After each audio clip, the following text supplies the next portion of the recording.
ये कहानी असलम की है। रामपुर का मशहूर दर्जी। सिलाई का हुनर उसे उसके अब्बा अनवर से मिला था। एक वक्त था जब पूरे गांव में सिलाई को लेकर उसके अब्बा का बड़ा नाम था।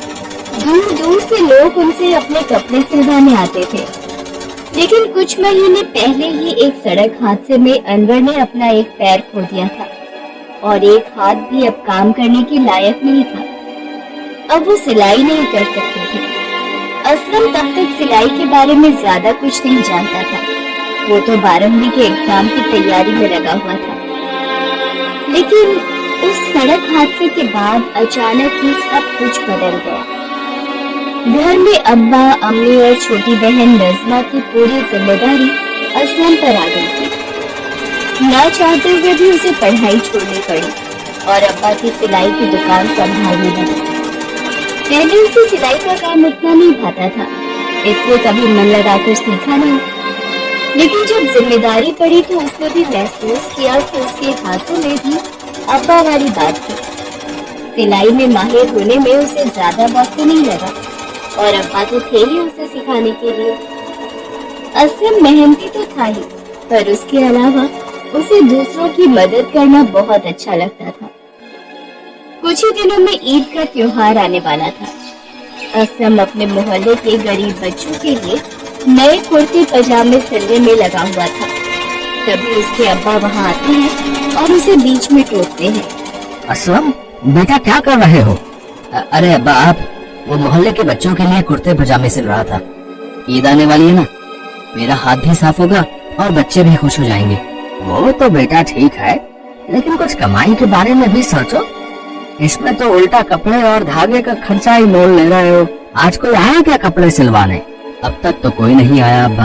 ओहो, लोग यही समझ रहे होंगे कि मैंने काम बंद कर दिया है। कुछ तो करना पड़ेगा बेटा। सबको खबर करनी होगी कि मेरी जगह तुमने ले ली है। आपकी जगह तो कोई नहीं ले सकता अब्बा। लेकिन आप फिक्र ना करें, मैंने अपने दोस्तों को लगाया है इस काम पर। उम्मीद है जल्दी लोग आने लगेंगे वापस। तब तक खाली बैठने से भी कोई फायदा नहीं। बच्चों के कुर्ते पजामे सिलकर दूंगा तो वो भी सबको दिखाएंगे। असलम भले ही गरीब घर से था, लेकिन वो जितना हो सके दूसरों की मदद करता रहता था। उसे ऐसा करने में बहुत खुशी मिलती थी। उसका मानना था कि दूसरों के चेहरे पर खुशी लाने से बड़ा सवाब का काम कोई नहीं है। इसीलिए वो सिलाई सीखने के दौरान भी अपना बनाया हर कपड़ा मोहल्ले के गरीब बच्चों को पहनने को दे देता था। और अब तो उसके हाथ में बड़ी सफाई आ गई थी। धीरे धीरे उसके पास ग्राहक भी आने लगे तो उसका नाम होने लगा।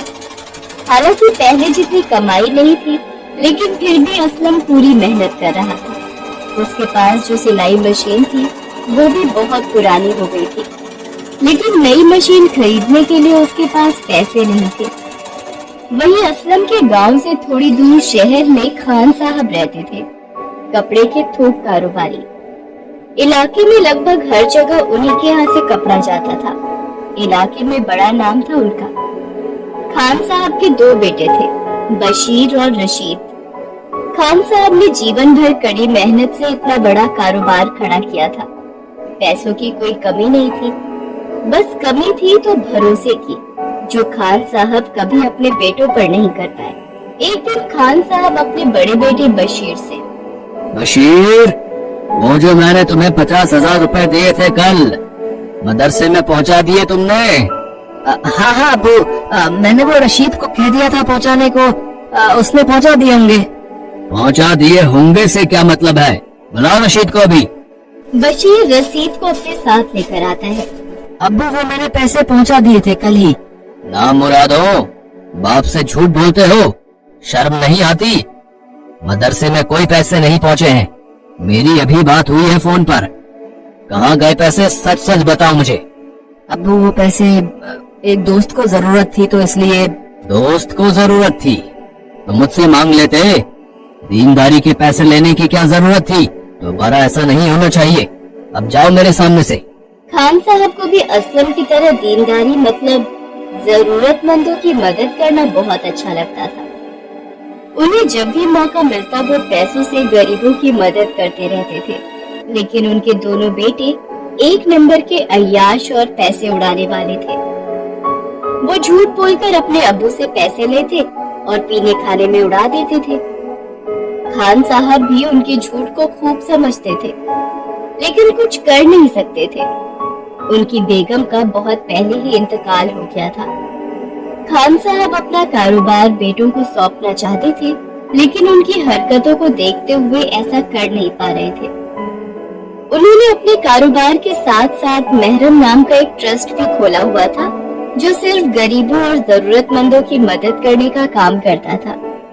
खान साहब को उसकी भी फिक्र थी कि उनके बाद इस नेक काम को कौन आगे बढ़ाएगा। एक दिन खान साहब अपने मैनेजर से, इकबाल मियाँ, ये पिछले महीने के बही खाते में 2 लाख का हिसाब नहीं मिल रहा, क्या गड़बड़ है? सर वो मेहरम ट्रस्ट के लिए गए थे पैसे। हाँ तो रसीद तो आई होगी ना, जहाँ भी पैसे गए होंगे। वो सर दरअसल वो पैसे आपने छोटे मालिक को दिए थे, उनसे मैंने रसीद के लिए कहा तो नाराज हो गए वो। या मेरे खुदा, क्या गुनाह हो गया मुझसे जो ये दोनों मेरे घर पैदा हो गए। ज़कात के पैसे अय्याशी में उड़ा देते हैं, कैसे माफी मिलेगी इन्हें? आप परेशान ना हो सर, खुदा पर भरोसा रखें, वही उन्हें सही रास्ते पर लाएगा। नहीं इकबाल मियाँ, खुदा भी उनकी मदद करते हैं जिनका ईमान साफ हो। मुझे पता है ये दोनों मुझे बेच खाएंगे एक दिन। बस फिक्र इस बात की है कि मेरे बाद मेहरम ट्रस्ट का क्या होगा, जो मैंने इतने अरमानों से खड़ा किया है। खैर, आप जरा चेक करिए, जहाँ भी पैसे नहीं पहुँचाए हैं इन कमबख्तों ने, वहाँ पहुँचा दीजिए। मैं चेक साइन करके दे दूंगा। जी सर, वैसे आपको अभी थोड़ी देर में रामपुर के लिए निकलना है, वहाँ कपड़े की नई फैक्ट्री के लिए जमीन देखनी है आपको। अरे हाँ, अच्छा याद दिलाया। आप गाड़ी निकलवाइए, मैं अभी आता हूँ। खान साहब अपने मैनेजर इकबाल के साथ रामपुर के लिए रवाना हो जाते हैं। रास्ते में एक जगह कुछ गरीब बच्चे खेल रहे थे। खान साहब उन्हें देखकर चौंक जाते हैं। दरअसल सभी बच्चों ने एक से कुर्ते पजामे पहने हुए थे। वो गाड़ी रुकवाते हैं और उन बच्चों से पूछते हैं, बच्चों, तुम सब एक ही घर से हो क्या? नहीं, पर हम सब एक ही मोहल्ले में रहते हैं। अच्छा अच्छा, तुम सबने एक जैसे कुर्ते पजामे क्यों पहन रखे हैं? ये तो हम सबको असलम भाई ने दिए हैं, यही पास में उनकी दुकान है, वो हमें अच्छे अच्छे कपड़े सिलकर देते रहते हैं। कह रहे थे ईद पर फिर से देंगे। बहुत अच्छे हैं हमारे असलम भाई।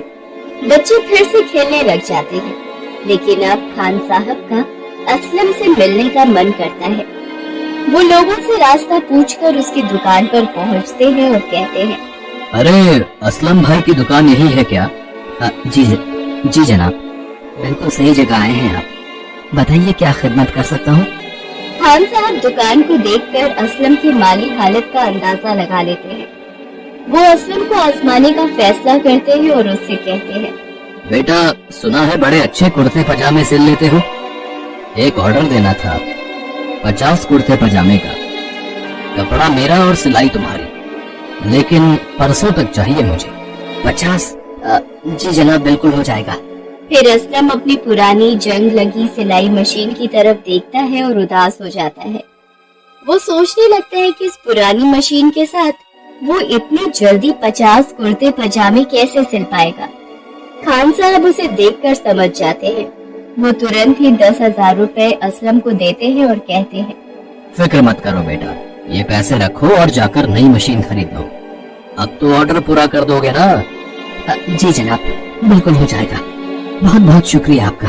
खान साहब अपने मैनेजर से कहकर असलम के पास कपड़े का थान पहुंचवा देते हैं और असलम तुरंत ही नई सिलाई मशीन खरीद कर लाता है और सिलाई के काम पर लग जाता है। वो दिन रात सिलाई में लगा रहता है। खान साहब असलम को परखना चाहते थे, इसीलिए तय वक्त पर वो अपना ऑर्डर लेने असलम की दुकान के लिए निकल जाते हैं। रास्ते में उन्हीं गरीब बच्चों को देखकर वो फिर से गाड़ी रुकवाते हैं। इस बार सारे बच्चों ने उसी कपड़े के नए कुर्ते पजामे पहन रखे थे, जिसका थान उन्होंने अपने ऑर्डर के लिए भिजवाया था। वो मुस्कुराते हैं और असलम की दुकान पर पहुंचते हैं। असलम को देखकर ही पता चल रहा था कि वो 2 दिनों से सोया नहीं है। वो असलम से पूछते हैं। हाँ बेटा, मेरा ऑर्डर तैयार हो गया क्या? जी जी जी जनाब, आप आ गए। आप 2 मिनट बैठिए, बस मैं अभी आया। असलम अंदर जाकर सारे कुर्ते पजामे लेकर आता है। मैनेजर इकबाल सारे कुर्ते पजामों को गिनता है और खान साहब को ऑर्डर पूरा होने की हामी भरता है। खान साहब असलम से पूछते हैं, बेटा, तुमने मेरा ऑर्डर भी पूरा कर दिया और मोहल्ले के बच्चों के लिए भी नए कुर्ते पजामे बना दिए। देखा मैंने रास्ते में। जी माफ कीजिएगा जनाब, वो बच्चे बहुत गरीब घरों से हैं। मुझे उनके लिए नए कपड़े बनाना बहुत अच्छा लगता है। कपड़ा बच गया था तो मैंने सोचा उनके लिए भी नए कपड़े बना दूं। लेकिन आप फिक्र ना करें, आप चाहें तो उतने कपड़े के पैसे मैं आपको दे दूंगा। नहीं बेटा, तुम गलत समझ रहे हो।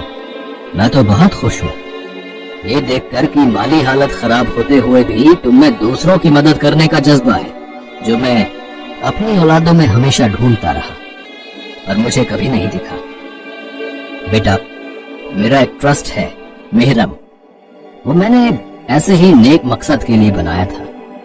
मुझे पूरा भरोसा है कि मेरे बाद तुम ही उसे सबसे बेहतर तरीके से संभाल सकते हो। और इतना ही नहीं, मैं तुम्हें अपने यहाँ एक नौकरी भी दूंगा।